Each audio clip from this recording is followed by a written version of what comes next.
The Dark Knight is widely considered one of the greatest comic book movies ever, and regularly ranks toward the top in fan polls about the greatest movies, period. Part of the reverence for the film revolves around the legendary performance of Heath Ledger, who passed away before the release of the film that earned him an Oscar. It's well known that Ledger's commitment to the iconic role was complete, down to the way he famously kept a Joker diary while developing the character in isolation. Why so serious? Here, we'll take a look at 10 things you never knew about Heath Ledger's Joker. If you enjoy this video, please like it and share it with your friends. And subscribe to MovieWeb to keep up with the conversation about all of the things we love. Heath Ledger was the only actor offered the role. The arrival of Gotham's clown prince of crime was teased at the end of Batman Begins, Christopher Nolan's well-received reboot of the Caped Crusader. Several actors pursued the role. Adrien Brody admitted to MTV News that he chased after it. Steve Carell went public with his Joker ambitions. And the late Robin Williams, who worked with Nolan on Insomnia, was another actor whose name was tossed around.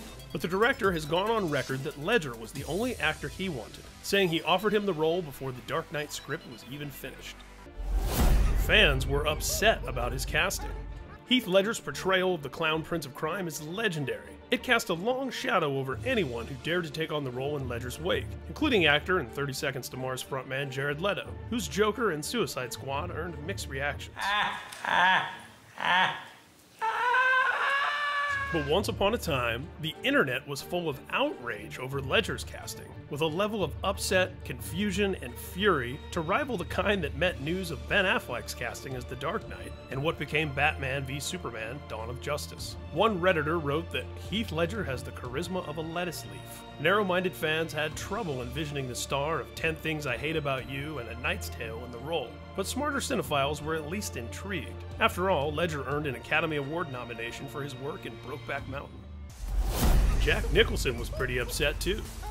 Jack Nicholson played the Joker in Tim Burton's Batman, the 1988 film from the Beetlejuice director that was the first of its kind to embrace the darker, brooding version of the hero, depicted in comics like Frank Miller's The Dark Knight Returns. While Nicholson's Joker was killed off at the end of Batman, there was talk of bringing him back, along with the rest of Batman's rogues gallery, in a fear-gas-induced sequence in what would have been the 5th installment of the franchise, featuring the Scarecrow as the main villain and directed by Joel Schumacher. But the poor reception to the filmmakers Batman and Robin sent the studio down the path toward a reboot instead. In a November 2007 interview with MTV News, Nicholson admitted he was, quote, furious when he learned another actor had been cast as the Joker in a Batman movie without anyone consulting him first. Around the same time, Ledger told film reporter Joe McCabe that he would have never sought to compete with Nicholson. If Tim Burton was doing The Dark Knight and asked me to play the Joker, I wouldn't have taken it, because to try and even touch what Jack Nicholson did in Tim Burton's world would be a crime, he said. I knew how Chris was. He'd already set up the world for me. I'd seen what world it was that I would be playing in, so I knew it was open for a fresh interpretation. I also instantly kind of had something up my sleeve.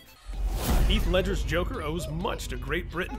Ledger was born and raised in Australia, but the disparate influences he cobbled together, reshaped, and forged into a never-before-seen Joker of his own creation were largely British in origin. The Joker's swagger came from the Sex Pistols' Sid Vicious, with a bit of Alex from Stanley Kubrick's A Clockwork Orange. The clothes of Vicious bandmate Johnny Rotten and designer Vivienne Westwood were also inspirations. The Joker first appeared in 1940's Batman #1, a year after the Caped Crusader's own debut in Detective Comics. He was the work of Batman co-creators Bob Kane and Bill Finger, along with artist Jerry Robinson. While all three of these guys were Americans, Ledger's go-to Joker books were written nearly 50 years later by guys born in the UK. He cited 1988's Batman: The Killing Joke, written by English comics legend Alan Moore, and the following year's graphic novel Arkham Asylum, A Serious House on Serious Earth, by Scottish writer and illustrator Grant Morrison.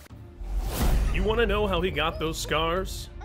Those mysterious scars are based on something from real life called the Glasgow Smile, or the Chelsea Grin, a violent mark left with a knife, broken glass, or some other sharp object. The gruesome practice reportedly originated in Scotland and was popularized on the streets of London by different gangs, like the hooligans of the Chelsea Headhunters. Of course, the Joker never revealed how he got those scars, but we do know that prosthetic supervisor Connor O'Sullivan met a delivery man with a Chelsea Grin and worked up the courage to ask him about it. The man even allowed him to take photos. It was Nolan who suggested Ledger take a look at A Clockwork Orange, as well as some of the paintings of Lord Francis Bacon, which partly inspired the makeup. Ledger worked on ideas with cheap drugstore makeup during his preparation for the role. With input from Ledger and Nolan, makeup artist John Caglione came up with the finished product, which earned him an Oscar nomination for Best Makeup. The bank robbery scene is slightly out of focus.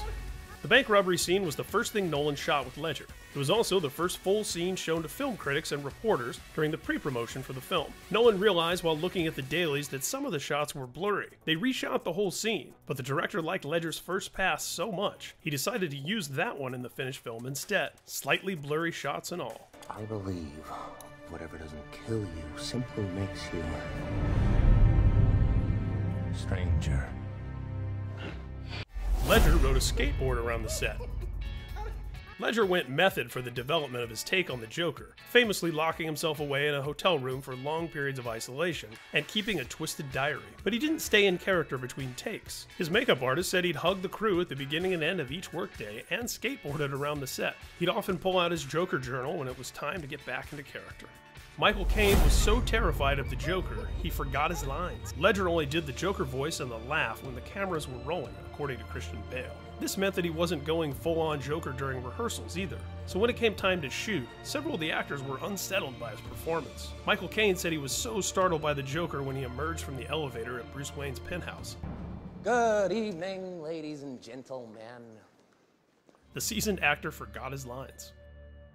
The Joker took an actual beating in the interrogation scene. Both Christian Bale and Christopher Nolan have spoken about Ledger's total commitment, particularly in the interrogation scene, which was the first thing the two actors shot together. Ledger kept upping the ante, egging Bale on to hit him for real and throwing himself against the tiled walls. Nolan has been careful to point out that the violence was carefully choreographed, but the impacts were real. The actor twice directed the Joker himself. Ledger was a budding director himself, with a few music videos under his belt, including a clip for Modest Mouse that was released after his death. He had spoken about making a documentary about English singer-songwriter Nick Drake, who overdosed on antidepressants at age 26 in the early 1970s. Ledger had planned to make his feature film directorial debut with an adaptation of The Queen's Gambit, a novel about a chess prodigy. Nolan was impressed enough with Ledger's directing work that he allowed him to helm both of the hostage videos made by the Joker in the film.